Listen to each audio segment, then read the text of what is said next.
Good morning. Good morning, guys. I just woke up and I haven't even looked in the mirror.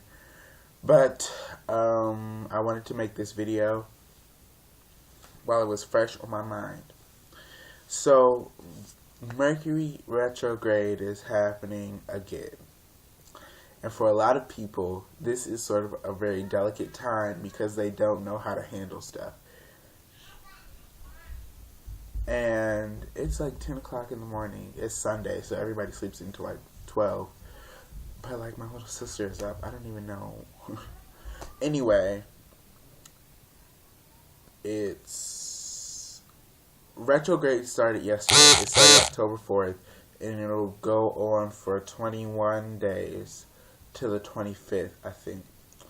So we're going to talk about some ways to combat Mercury in retrograde. The first one I would suggest is keeping a lot of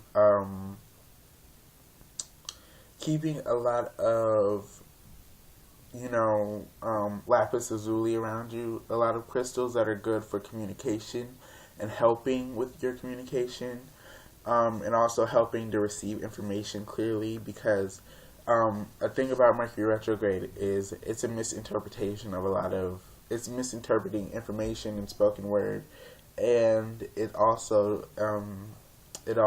very it jumbles up your thoughts. You don't know what to think, you don't know what to say, your speaking isn't fluent. So Mercury retrograde, it's very important that you keep things that'll help you with communication and help you with your thought patterns near you. Some things that I suggest personally is clear quartz and black tourmaline. Black tourmaline is kind of one of those all-around good protection. Make sure that you're not saying anything that you're not supposed to say. Make sure you're not thinking anything that you're not supposed to think. And the thinking really plays in if you want to do spells during Mercury retrograde, because the wrong thought during a spell could set off the wrong kind of reaction, if that makes sense. You won't get the action that you're looking for, and you won't get the result of the spell that you're looking for. Another thing is that stay up on your prayers and your workings, because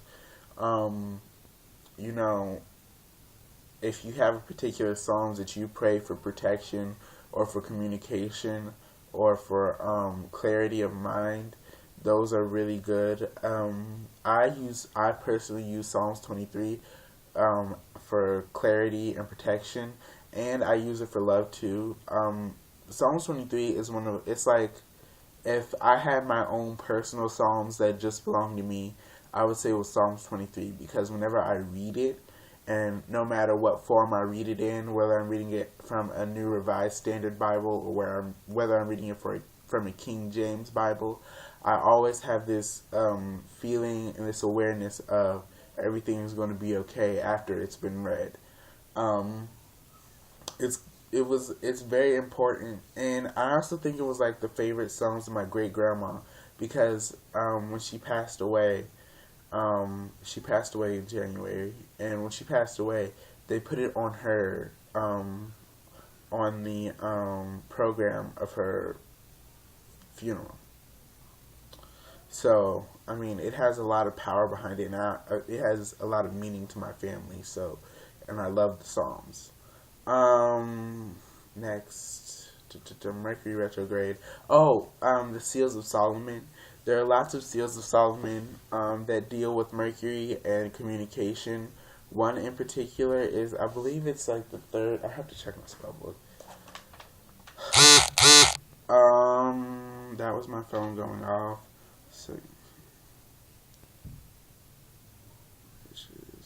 So the first pentacle of Mercury is used for attraction. Here it is.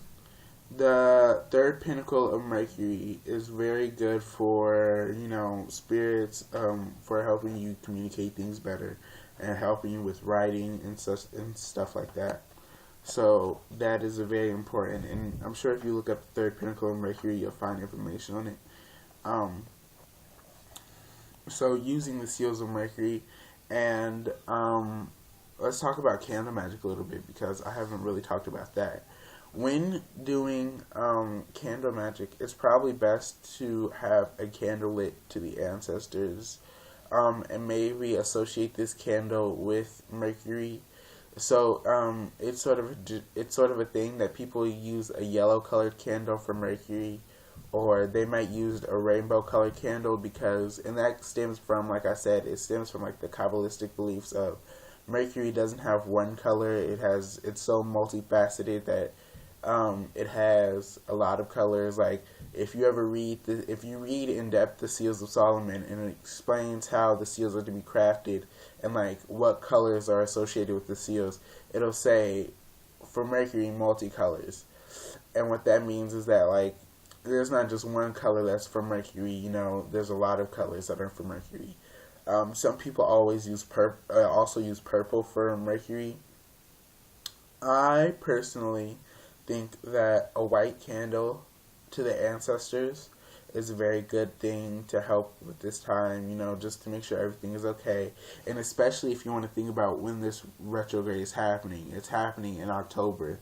And like I had a video yesterday, which I don't know if I made live yet, on the season of the dead. And this is the season of the dead. The ancestors are very much with us. They're very much moving with us. So this is a good time to light a white candle to the ancestors to make sure everything is going good and everything is okay. So you guys just have to tough it out. There's nothing else you can do besides tough it out. I mean, if you guys want to lock yourself in your room for, what is it, how many days is it? 21 days? That's 2 weeks, 3 weeks. If you want to lock yourself in your room for 3 weeks. I mean, think of it this way. It's over by Halloween. It's over in time for Samhain. So there won't be any miscommunication in your Samhain ritual or any spell work that you have to do there. And, this is also maybe sort of a bad time to have it because that is a majority of this time of the year, which I call the season of the dead. And I explained it in the earlier video. I haven't made it live yet, but I will make it live today. It's from the beginning of October to the end of November, early December. And the month of the dead, the season of the dead is like really when you can communicate with ancestors and spirits that have passed on better. But like the thing about Mercury being in retrograde means that the communication line between the two realms of life and death, the veil between life and death it's thin, but it's also sort of thick to get through. It's also a little bit thicker. Your line of communication isn't as direct anymore, so you might need to enhance that with some herbs or with some spices to help you see things more clearly. Mercury retrograde is a very trying time for a lot of people because they have jobs. And so what happens during Mercury retrograde is that sometimes people aren't in their right state of mind and things happen. So I would also suggest that, and technology doesn't work either, but we'll talk about the technology later. I would also suggest that, it might not be a bad thing to light a 7-day green candle on your altar to make sure that this work keeps going. That's all that we want to do.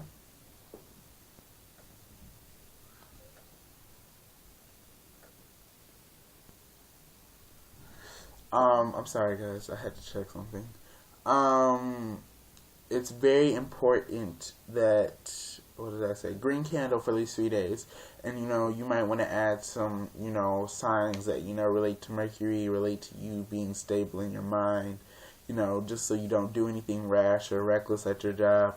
Because I know that some people have jobs where their nerves are constantly being tried.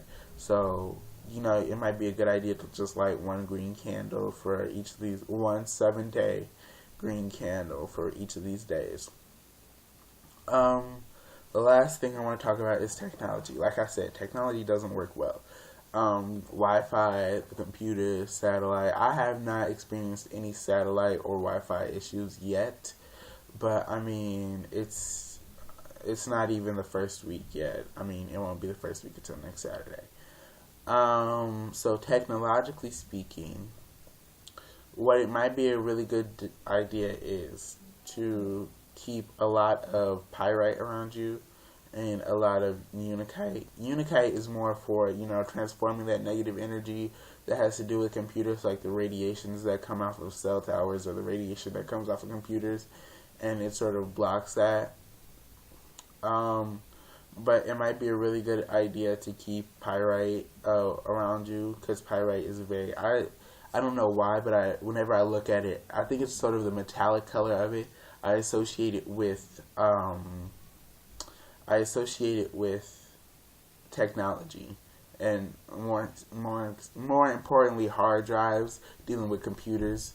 I don't know why. I took an engineering class, and I remember the hard drive being shiny, but it was more of a green color. But anyway, like I said, pyrite is something that I keep around me, and it's worked for me, technologically speaking. I mean, like, I'll keep it next to my computer, or I'll put it under my bed. And maybe this is just me, but, like, the retrograde started yesterday, but ever since then, I've been having extremely vivid dreams, and I've been remembering them, too. And so what I think that is, I also, and this is just something, I don't know why I feel like speaking on it, but I'm just going to talk about it. I also feel like Mercury retrograde has a reverse effect on some people.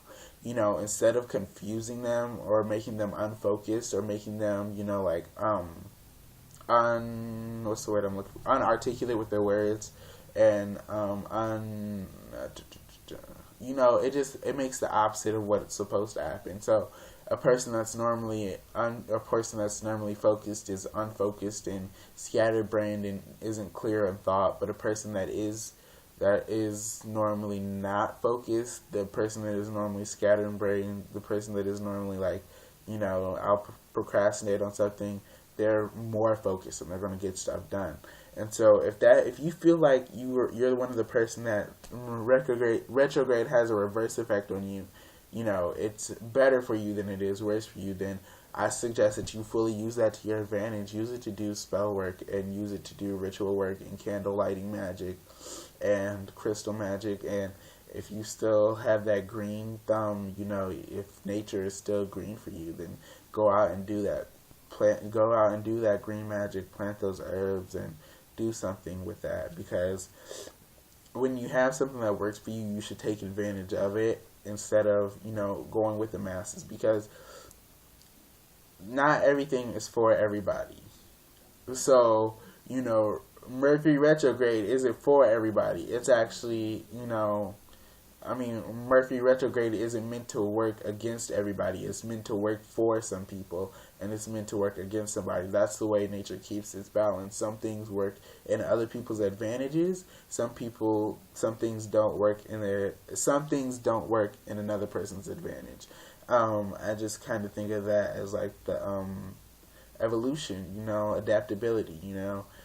Some people are meant to be able to swim better than others, and some people aren't. Some animals are meant to run faster than other ones, and some animals aren't. That's just how it is.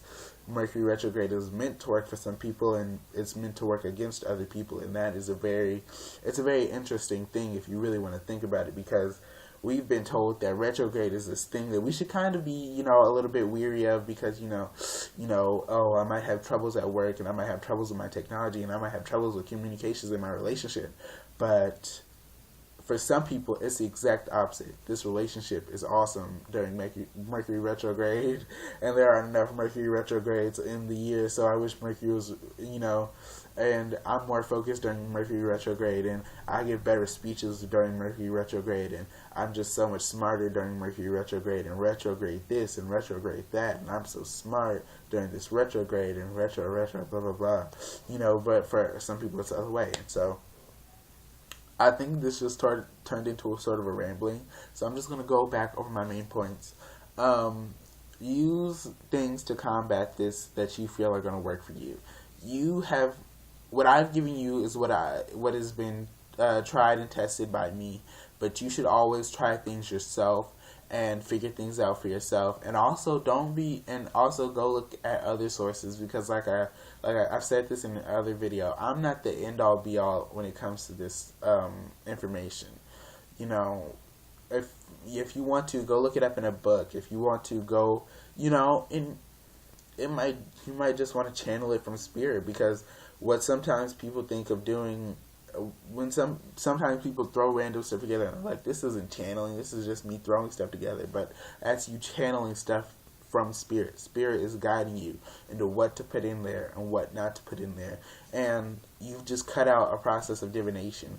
And when you fully give yourself over to spirit like that, that's when you get the greater amount of success. But you also have to keep yourself grounded, in a sense that you remember to write down what you put in there, because I've had it happen to me where I've completely thrown myself into spirit, and I've let spirit be my guide, and I've let spirit work for me full-heartedly. And then once spirit was done, once spirit had its way, I forgot everything. Like, I didn't know what herbs, I didn't know what spices, I didn't know what roots were in the mixture. I just had a mixture, and I knew that it was meant to be used for the working that I had made it for. So, that is all I have for this video. And ashe, ashe, ashe.